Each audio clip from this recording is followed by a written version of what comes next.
It is one of the most spectacular adventures in the history of archaeology.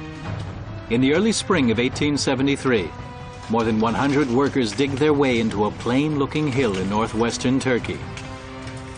Their employer, Heinrich Schliemann, a multi-millionaire from Germany, is searching for the ruins of Troy, the legendary city whose downfall was celebrated by Homer in his epic poem, the Iliad.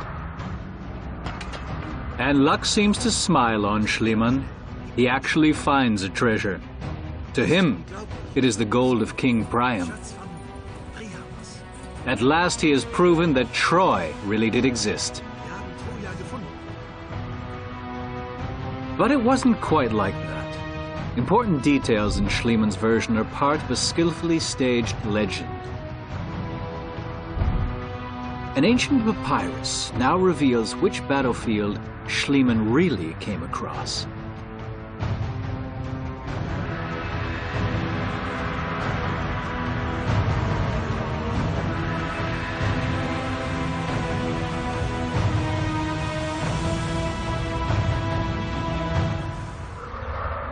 The legend of the fantastic discovery of Troy goes all the way back to Christmas Eve, 1829. As Heinrich Schliemann wrote in his memoirs 50 years later, he received a book for Christmas, a book that would influence his whole life, the illustrated World History for Children.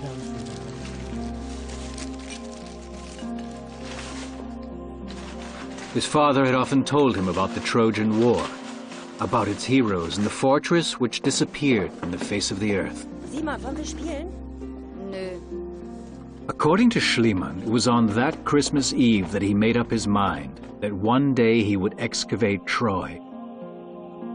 As a 7-year-old, he gazed with fascination at the famous picture of the Trojan prince Aeneas fleeing from the burning city with his son and his father.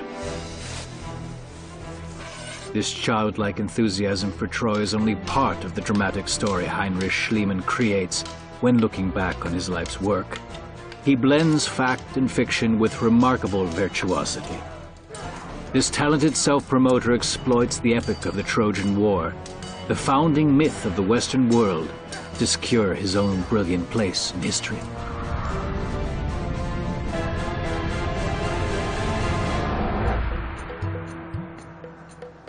The site Heinrich Schliemann identified as Troy is still one of the most famous digs in the history of archaeology. Today, more than 130 years after the ground was first broken here, a team under Professor Ernst Pernitzka of Tübingen University carries on the work Schliemann began.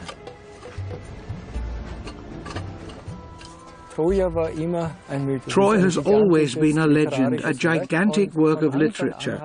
So from the beginning, there was a dispute whether the myth bore any relation to reality. And that was the reason people began searching for Troy. They knew it had to be here along the Dardanelles, if it existed. But no one could establish its exact location in the Troad. The Troad, or Troas, is an area on the northwestern coast of present-day Turkey. Europe and Asia are separated here by the Dardanelles, a waterway that connects the Mediterranean with the Black Sea. People have searched here for Troy since the days of antiquity. Heinrich Schliemann is 46 years old in August 1868 when he first approaches the site where gods and heroes fought. By this time, he has already had a remarkable career. He has earned millions as a businessman and investor. In 1864, he retires and begins to travel the world.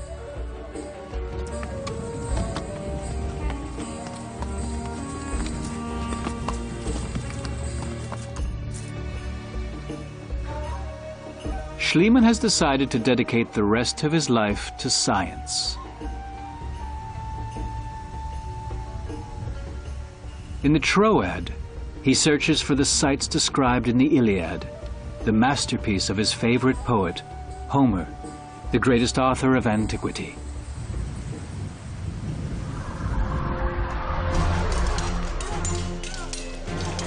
The epic poem, probably written in the 8th century BC, is a story of both war and love.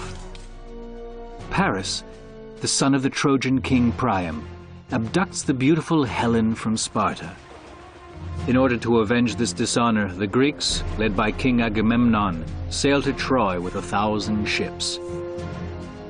But despite a 10-year siege, they are unable to conquer the strongly fortified city. The turning point only comes through a cunning ruse. The Greeks build a wooden horse in which they hide their most skilled warriors. Then they pretend to retreat. The Trojans haul the Greeks' apparent gift to their gods into the fortress as a war trophy.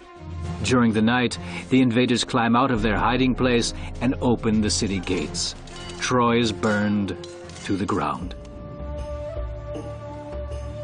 Homer's works mean more to Heinrich Schliemann than just a collection of poetic verses. He believes in their historical essence. 19th century scholars assume that the remains of the fortress are located on a hill called the Balli-Dagh. When his guide points it out, after hours on horseback, Schliemann feels elated. For him, it is the first view of the Promised Land. Traces of an ancient settlement had, in fact, been discovered on the ridge. The current head of the Troy project is on his way to the Balli-Dagh, 130 years after Schliemann. Grave robbers have looted an ancient graveyard once again. Ernst Penitzka inspects the damage together with his assistants. The traces are quite fresh. At least 4 amphora burial sites from around 800 BC have been dug up and destroyed. Valuable information about the history of the hill has been lost forever. But does this hill hold answers about ancient Troy, too? As a matter of fact, numerous details from Homer's Iliad correspond to this location. There are several reasons for assuming that Troy might have been here. We have a hill that overlooks the entire plain, we have the Scamander River, we have the burial mound, which can be interpreted as a hero's grave, and we have a view of the sea. Schliemann, however, is disappointed by his first impression. It seems impossible to him that Achilles chased Hector, as depicted by Homer, 3 times around the fortress here. The terrain is much too rugged.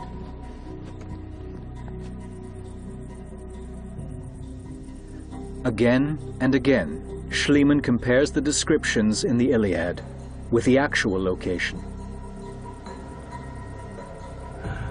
From where he stands, it would take 4 hours to reach the sea on foot, he is told. Rising above the horizon is, in fact, the island of Tenedos, where the Greek fleet is said to have hid.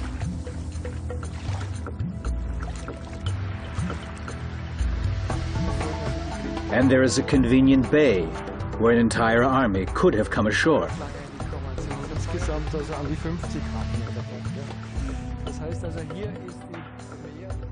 It is presumed that the Greek fleet anchored here in Beshik Bay during the 10-year siege. There are several reasons for that. One of the few sources of fresh water is located here. There are natural springs. The bay, which has become heavily silted in the meantime, was much deeper around 1200 BC, and the island as a whole is compatible with the description in the Iliad. But for Schliemann, the coast seems to be too far away from the Balli-Dagh. He is certain that no army could have marched up from the sea, fought an exhausting battle before the walls of Troy, and retreated all the way back in one day. He investigates another piece of evidence. Homer speaks of 2 springs where the Trojan women washed their laundry. Their special feature? One was hot and one was cold. As a matter of fact, there are several springs on the Balli-Dagh. Schliemann measures the temperature of each one. They are all 17.5 degrees centigrade. Very little complies perfectly with the information in the Iliad. So the Balli-Dagh theory must be wrong, if the references in Homer's masterly poem are accurate.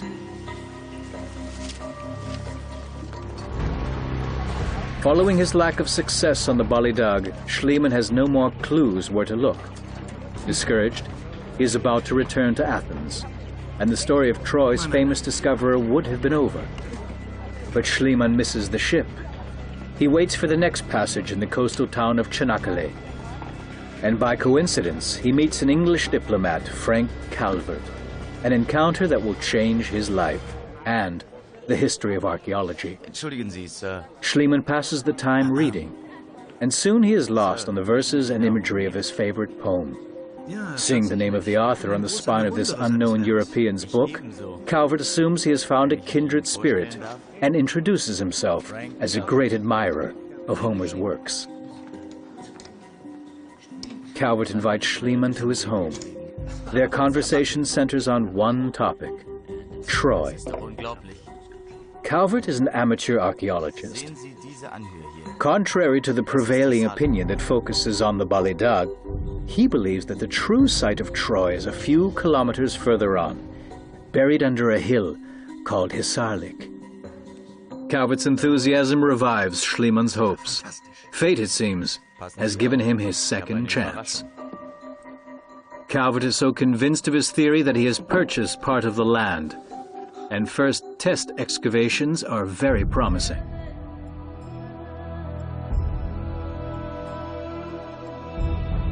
His finds indicate an ancient settlement on the hill.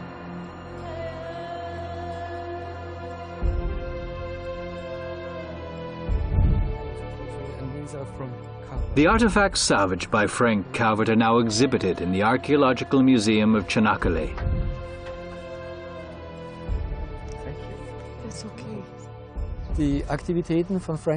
Frank Calvert's activities are of great significance for archaeology because they pointed the way for Schliemann. Calvert systematically collected pottery here, and he even purchased the eastern side of the hill for further research. But he didn't have the necessary funds to go through with it alone, and in Schliemann he found the ideal partner. On October 11th, 1871, Schliemann begins his excavations at Hisarlik and goes about it with the same determination and thrust that made him a millionaire. About 100 years after Johann Joachim Winckelmann had established archaeology as a serious science, a new era begins. Schliemann doesn't only long for Troy in his mind, he's perfectly capable of getting his hands dirty. Frank Calvert, who has provided a decisive clue, is soon eclipsed by Schliemann's ego and zeal.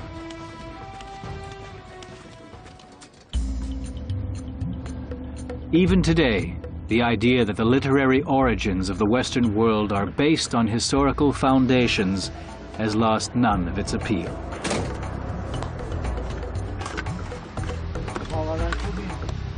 The hillside is currently being excavated to find out more about the rich history of Hisarlik.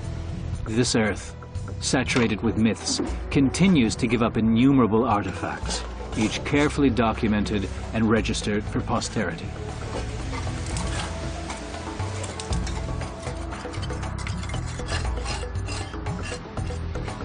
The central collecting point for every find is the Troy Excavation House. Tons of material arrive here to be cleaned, sorted, and finally evaluated.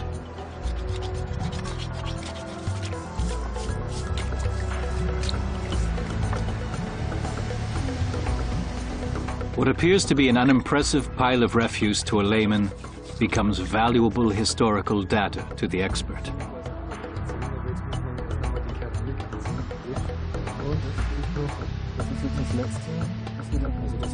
Together with the archaeologists, there are geologists, botanists, zoologists, and anthropologists deciphering the news from the past.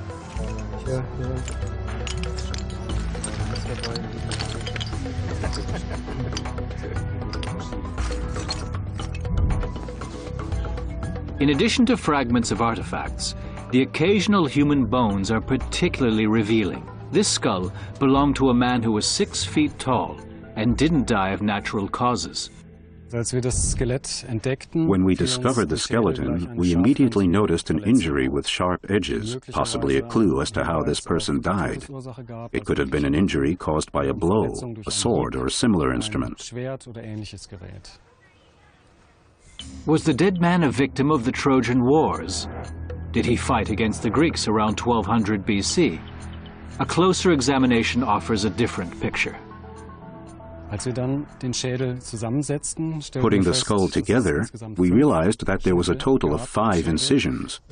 That means we are talking about a skull operation, known as a trepanation. The patient, a 35-year-old man, had suffered a skull trauma, a lesion on the side of the skull. This caused a constant headache and made the operation necessary.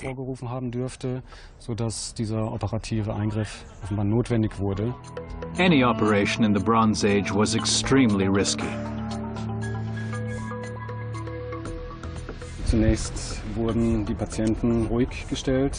First, the patients were immobilized. Probably herbs or alcohol were used as an anesthetic. Then the scalp was slit open and folded back. Finally, an incision was made in the skull with a sharp obsidian knife. This operation was not successful, however. A vital artery was severed, and the patient bled to death. No warrior's death, then. But the age of the skull does not coincide with the Trojan War either. This man died around 500 years earlier, about 1700 BC. Schliemann hopes that the Hill of Hissarlik will secure him a place in the annals of famous discoverers, and he has a distinct vision of his future image. He gets a divorce from his first wife, a Russian. When he finds the fabled Troy, he wants a Greek spouse at his side. A friend brokers a marriage deal with the parents of 17-year-old Sophia Ingastromenou. Once married to a man 30 years her senior, Sophia falls into a severe depression.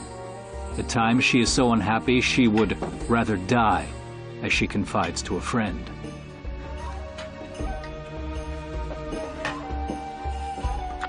But for Schliemann, the Greek woman at his side is an important part of his image. Sophia is supposed to give his life the necessary Hellenistic luster. Reluctantly, she accepts her fate.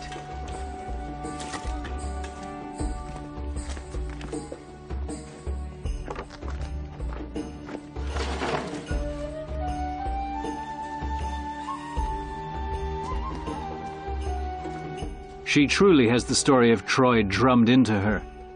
Every evening, Schliemann reads her 280 verses from the Iliad. Being spoon-fed the world and the words of Paris and Helen by her perfectionist husband is not made easier for the young bride by the fact that she must, of course, be able to recite Homer's words in his own language, the Ionic dialect of the 8th century BC. And after the Iliad, there is the Odyssey, among whose heroines is Penelope, the ultimate long-suffering wife. The couple have 2 children. The daughter is named after Hector's wife, Andromache. Their son is given the name of the Greek overlord, Agamemnon. Light on the Schliemann's relationship is shed by the estate, which is kept in Athens, in the Gennadius Library at the American School of Classical Studies. It includes the couple's substantial correspondence. They wrote to each other extensively, since Schliemann was often traveling. The head of the archives, Natalia Vogeakov-Brogan, has assessed the letters.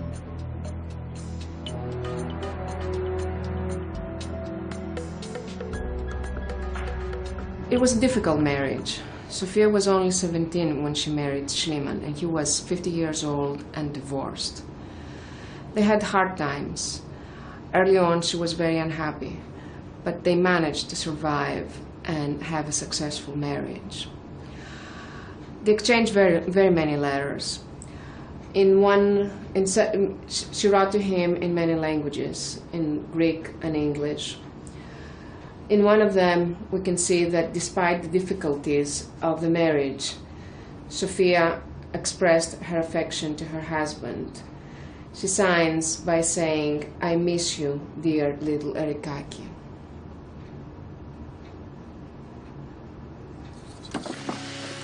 In order to find the fortress of Troy's king Priam, Schliemann has a trench burrowed through Hissarlik Hill. He is convinced that the fortress must constitute the deepest layer. Other walls, ruins, or structures therefore seem unimportant to him and are simply cleared away. Schliemann's mania for work leaves bold traces. The Schliemann Trench, 40 meters wide and 48 meters long, demonstrates the energy that impelled him to realize his vision.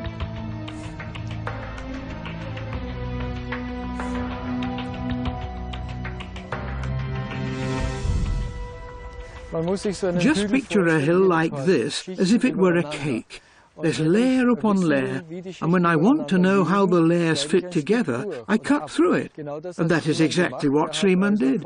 He made what we now call a deep excavation from top to bottom. His trench is admittedly a bit wide, and it isn't as well documented as we would prefer today. A radical excavation with a surprising result. Schliemann becomes aware that he isn't only dealing with one town. There are several settlements located here. The hillside has been inhabited for several thousand years. Like a time traveler, Schliemann has dug his way back through history. We're on the southern side of the Schliemann Trench, and we can see before us 3,000 years of cultural history. Along the lower cut, we have 3000 BC, the beginning of the Egyptian Empire. Here we have Troy too, the middle of the 3rd millennium BC, about the same time the pyramids were erected. And then we have Troy 3 and 4, which are in between, and Troy 6, 1500 BC, and at the top, there at the highest point, the remains of the Roman settlement, around the birth of Christ. The settlement at Hissarlik was destroyed and rebuilt several times. Up to now, a total of 10 different layers have been identified.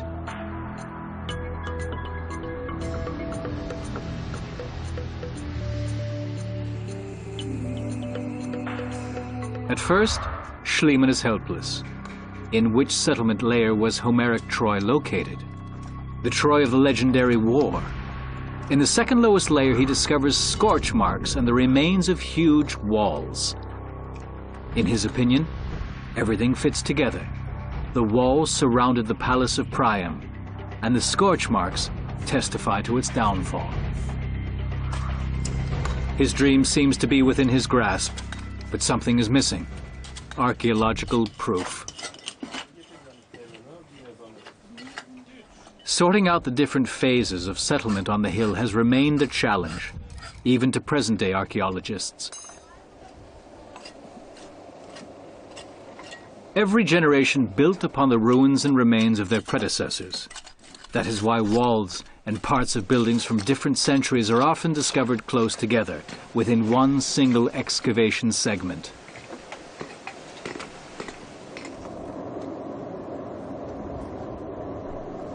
The exact dating of individual layers is, therefore, a highly complex procedure. We have before us approximately 1,000 years of settlement history from about 1500 BC up to and including the Hellenistic period, and somewhere in between are the traces of the Trojan War. That's what makes it so complicated. Schliemann continues the excavation for nearly 3 years. He invests a fortune, but Germany's scholarly elite only laugh at this treasure hunter and his vision of a Homeric Troy that really existed. In the early summer of 1873, a disappointed Schliemann announces that he will stop the dig. But, according to his memoirs, he miraculously makes the discovery of the century on the day before his campaign is to end.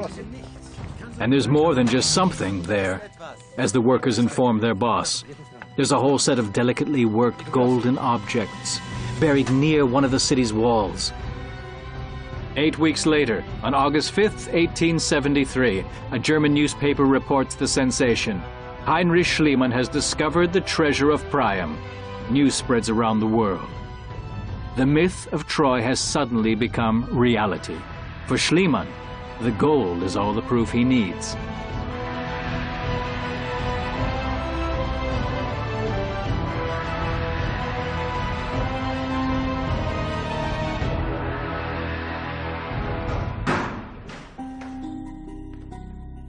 Months later in Athens, Heinrich Schliemann receives a surprising visit from the Greek police with a warrant to search Schliemann's house.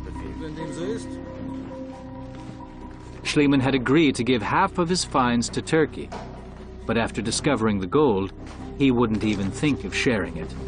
He smuggles the precious treasure to Athens. When Schliemann has himself acclaimed as the discoverer of Troy, the Turkish envoy prompts the authorities to act. Schliemann seems unimpressed and reacts rather nonchalantly to the accusations. The officials don't find a thing and are even mocked by Schliemann. The ghost of King Priam must have reclaimed his treasure one night, he quips. Schliemann has hidden his loot to keep it from confiscation by the Turkish authorities. But there are other problems. Rumors circulate that Schliemann had the treasure fabricated by a jeweler. Schliemann is furious, yet the circumstances of his discovery reveal a number of inconsistencies.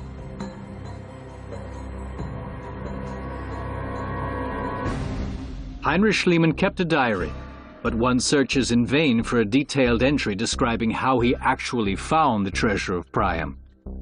And the details as to time and place have been changed several times.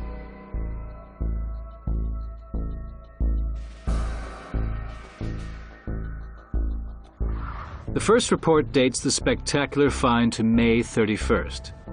But at that particular time, there was a hut standing on the denoted spot.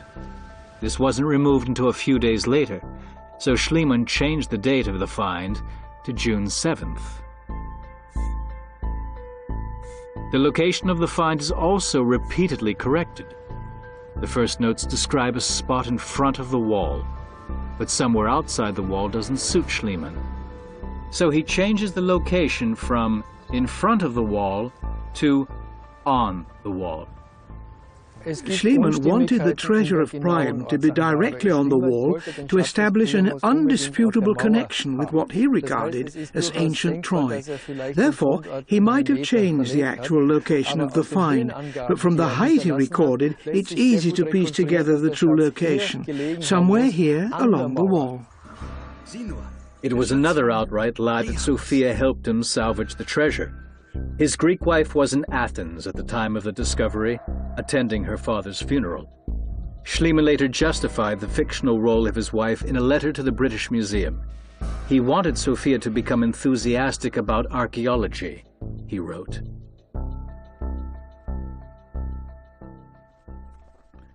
The inconsistencies cast a cloud over Schliemann's archaeological achievements. Truth and fiction are intertwined, and yet Schliemann, the self-educated archaeologist, was scientifically ahead of its time. In order to counter his critics, he turns to experts, like Rudolf Virchow, a renowned physician from Berlin, a procedure which was in no way common among archaeologists at that time.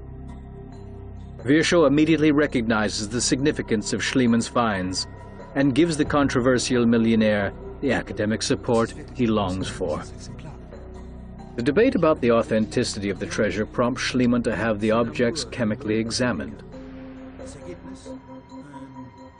The result? Some of the weapons are made of copper and tin. That means Schliemann has discovered some of the earliest Bronze Age remains in the Mediterranean region. But the tests provide no evidence of Homer's legendary Troy. The treasure is now in Moscow. Schliemann rightfully purchased it for 50,000 gold francs after his legal battle with the Turkish authorities, and then bequeathed it to the German people. After World War II, the gold vanished without a trace. It wasn't until 1991 that it reappeared in Moscow's Pushkin Museum. Professor Wilfried Mengin, the director of Berlin's Museum of Prehistory and Early History, has been struggling for years to have the looted art returned, but in vain.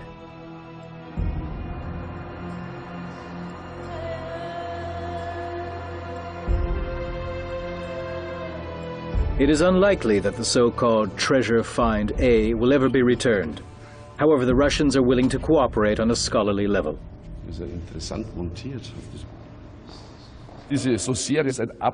This saucier is absolutely unique. There's no duplicate anywhere. It also has a number of marks we can investigate. They are very important for helping us determine whether the so-called treasure find A is a cohesive find or whether it was put together by Schliemann.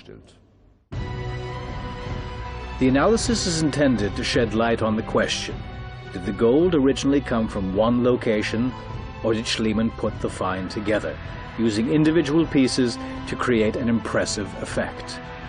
One of the objects of investigation is the most famous of all the Trojan ornaments, the golden diadem. It is really impossible to imagine this could be more than 4,000 years old. You don't expect that people back then were capable of doing such intricate gold work. It is still unclear who the gold belonged to. It is, however, definitely not the treasure of King Priam from Homer's Iliad. Schliemann was wrong from the start. He assumed that the fortress of Priam must be down below at the base of the hillside. To him, scorch marks and the fortress wall were proof that this was his Troy lair. Today we know that Homer's Troy is Troy 6, but Schliemann found another burned city in Lair 2, so he concluded that this was the city of the Iliad. He'd simply dug through Homer's Troy without realizing it. The Trojan War is said to have taken place in 1200 BC. Schliemann's treasure, however, is around 1,000 years old. So the treasure in itself is no evidence for the existence of Homer's Troy. If there ever was a city conquered by the Greeks of the Iliad, it must be detectable higher up, in layers 6 to 7. And there is indeed a mighty fortress wall from exactly that period of time. More than 550 meters long and almost 8 meters high. There were also imposing defensive towers here, just as Homer described them. The great fortress wall dates back to the early 13th century BC. It was reinforced towards the end of the 13th century, so we have signs of turmoil. Obviously, the need for protection was even greater than this stronghold was able to provide. When we compare it with the Iliad, Troy is described as an extremely beautiful city with large walls, towers and gates. There's nothing else comparable in the region, so it must have been an impregnable stronghold at that time.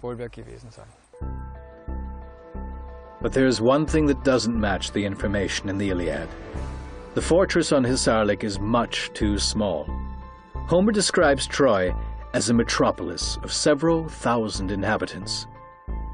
But all that has been excavated so far is a compact castle hill.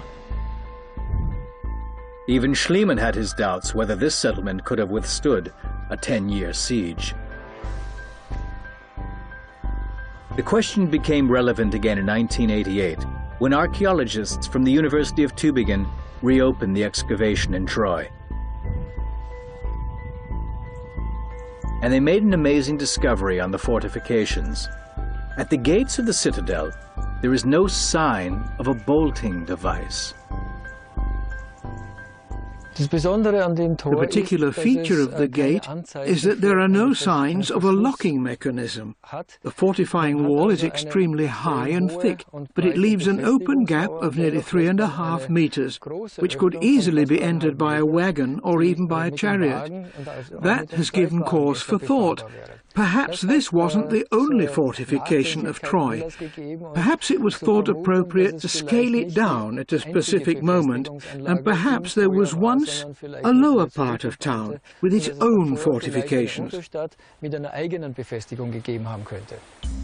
The excavators assume there was a further city wall outside the fortifications. As a matter of fact, they find pottery from the Bronze Age at a number of spots in the vicinity, a sign that there was once a settlement outside this fortress. In order to measure the dimensions of the lower part of town, the locations where Bronze Age shards have been found are registered by the computer and linked with further data. The results of geomagnetic ground prospection are revealing. Underground objects, like bricks or walls, disrupt the Earth's natural magnetic field and are made visible by modern technology.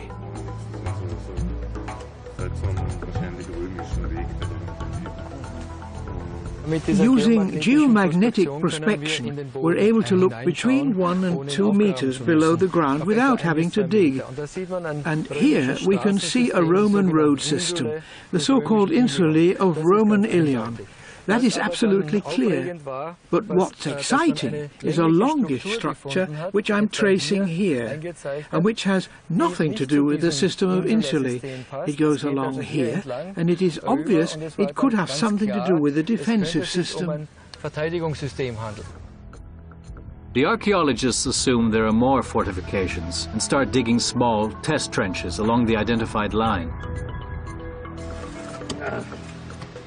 First, as everywhere else in Troy, the remains of the Roman settlement are removed. Finding a wall, they run into a 2-meter deep, 4-meter wide shaft, chiseled into the limestone rocks. Just imagine it.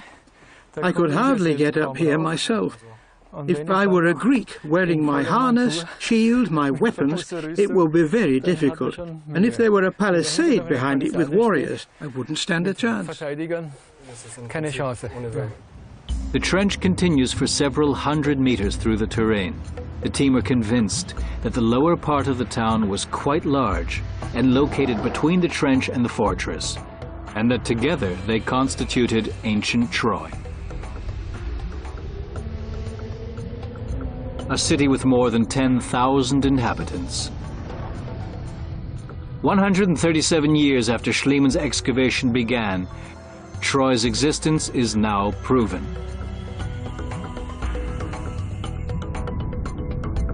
But was there really a Trojan War, as Homer described it in the Iliad? Heinrich Schliemann satisfies the European craving for the heroes of ancient Greece. Public interest in his work is enormous. The educated elite are at his feet, but scientific approval is still missing. German newspapers keep on publishing his reports, and by now, even Sophia sees herself as the wife of a great explorer. But Schliemann still suffers from being labeled a half-mad dreamer chasing myths. The Iliad, to many of his contemporaries, is still no more than poetic invention. More than ever, he is determined to deliver the final proof that he is right, and that the epics of Homer are woven around a historical core. Homer describes how Agamemnon leads the Mycenaean Greeks across the Aegean Sea with an armada of 1,000 ships. He arrives in Troy to avenge the abduction of his brother's wife, Helen. Yet, scientific results now suggest different reasons for an invasion of that size. With every excavation campaign, up to 2 tons of pottery shards are collected. Among them, there are not only artifacts from the region.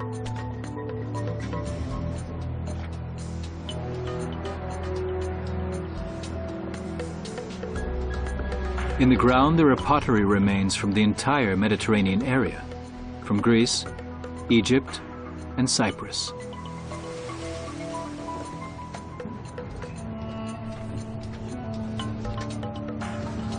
We have evidence of interregional early Bronze Age trade carried out over distances of thousands of kilometers, because the goods and materials found here are native to regions like Inner Asia.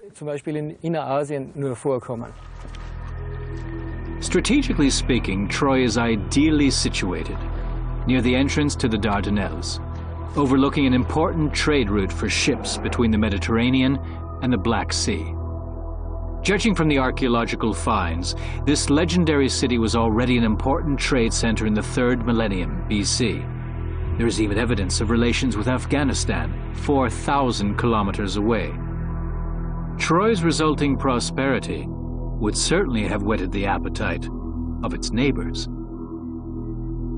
The Mycenaeans in particular lusted for cattle, grasslands, and the treasures of neighboring settlements. In the Iliad, Achilles describes their military leader Agamemnon as the greediest for gain of all men. Wolf Dietrich Niemeyer from the German Archaeological Institute in Athens knows why. One of the reasons why the Mycenaean Greeks expanded on to the Anatolian coast was certainly their interest in gaining access to metals.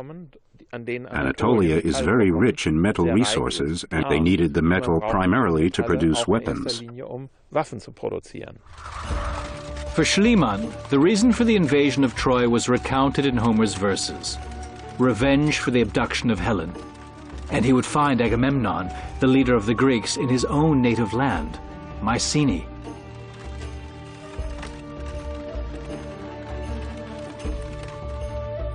In contrast to Troy, the location of ancient Mycenae was always known. Several ancient writers describe the heights on the Greek peninsula of the Peloponnesus as the Hill of Agamemnon.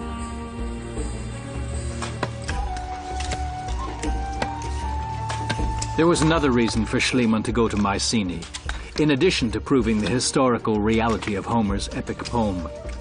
According to legend, Mycenae was even more prosperous than Troy, and Schliemann is once again as lucky as he could be. In 1876, he actually discovers a royal cemetery.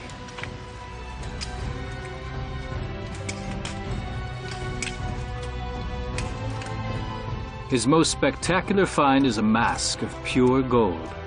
Schliemann believes he is gazing at the likeness of Agamemnon.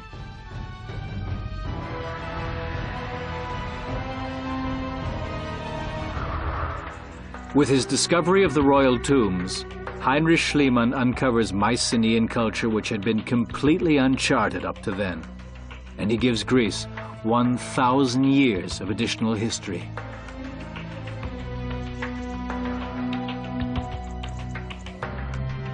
We are standing here in front of the shaft graves of Mycenae. Women buried here were covered with gold and jewelry, wearing diadems. Men were buried with their weapons, entire armories, dozens of swords and spearheads. The burial objects also included large bronze pots. They were incredibly opulent in termins, and nothing like them is known from other periods of ancient Greece.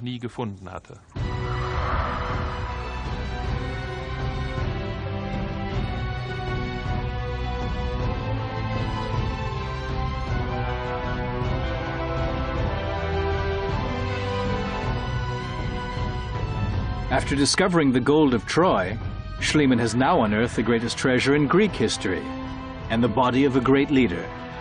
At least, that's what he believes.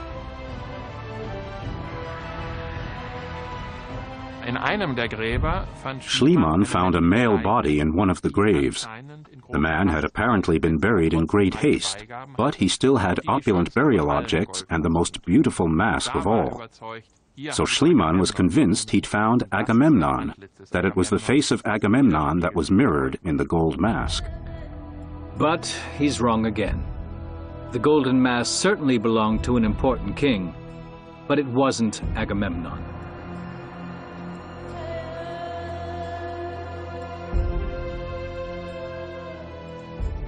Schliemann was mistaken. We now know the dead man with the golden mask could not have been Agamemnon, as this man lived 400 to 500 years before the time of the Trojan Wars. There is still no archaeological proof of Agamemnon's very existence. So was the Greek invasion of Troy the product of Homer's imagination, or did the war really take place? The references to reality in Homer's epic poem still occupy scholars today.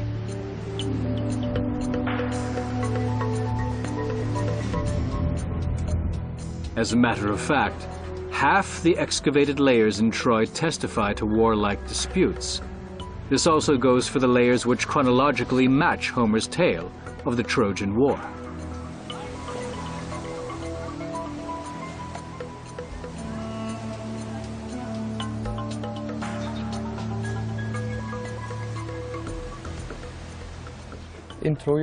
During the late Bronze Age in Troy, there are several burnt layers. We have skeletons in the streets, bronze arrowheads, not many, mind you, and we have knobs, which can be interpreted as dagger handles, and we have sling stones. Of course, they're just pebbles from a stream, but they are the right size and they've been found in piles.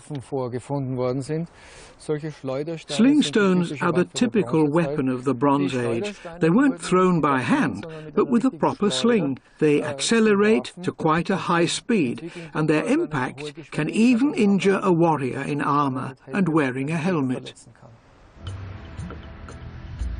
The dispute about the Trojan War takes us to Oxford University.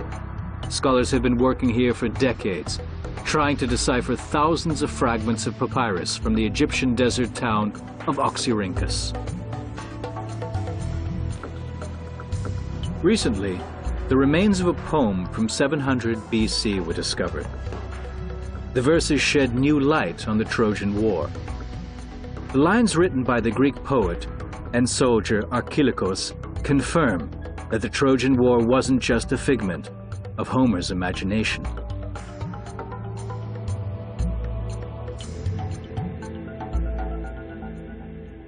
The really groundbreaking surprise of the new Archilochus papyrus is it shows events of the Trojan War leading up to the battle, the arrival of the Greeks at Troy, the parts that Homer doesn't narrate, being told as early, if not earlier, than Homer.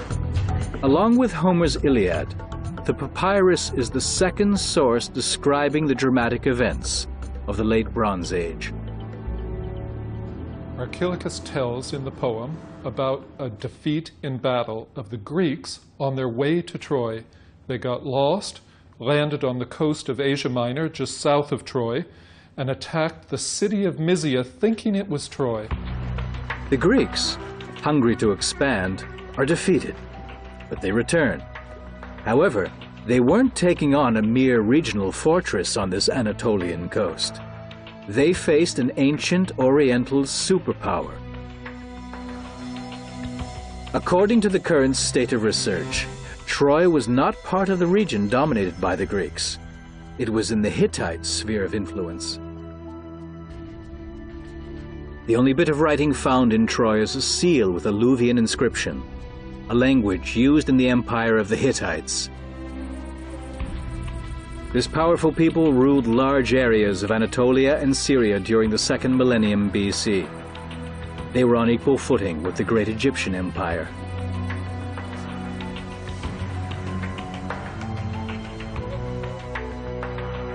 The Mycenaeans ran into one of the great powers of antiquity. This was probably the first East-West conflict in world history. The Mycenaean Greeks expanded across the Aegean Sea to the west coast of Anatolia. There they built bridgeheads and colonies. The Hittites, the central Anatolian power, surged across from the other side, the east, and arrived at the Anatolian coast as well. And this, of course, led to conflicts of interest and disputes, which are reflected not only in destruction and battles that we can account for archaeologically, but also in the descriptions derived from the Hittites' writings. In the end, the entire region is destroyed. The empire of the Hittites no longer exists. The Mycenaean palaces are burned to the ground, just like Troy. Antiquity is lost in darkness. What remains is the legend of a great battle, described 400 years later in Homer's Iliad.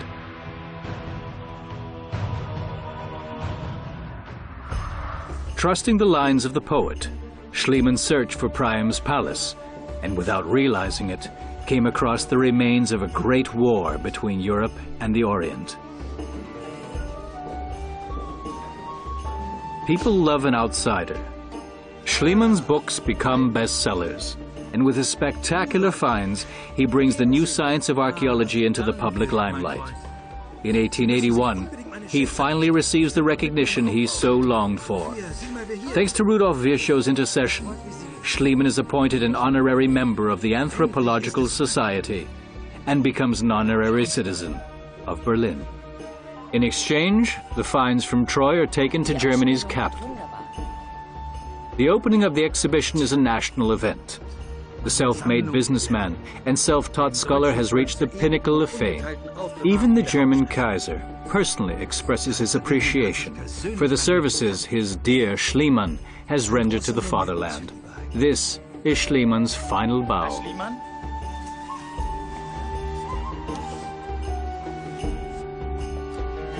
Despite massive criticism, Schliemann has proved an ancient myth to be true. And at the same time, he created his own fantastic legend.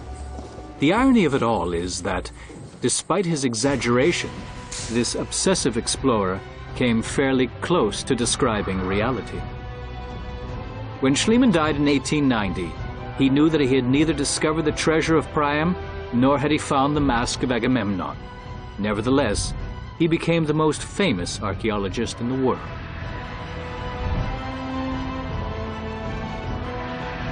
His wife, who would rather have died at the beginning of their marriage, upholds the memory of his life's work.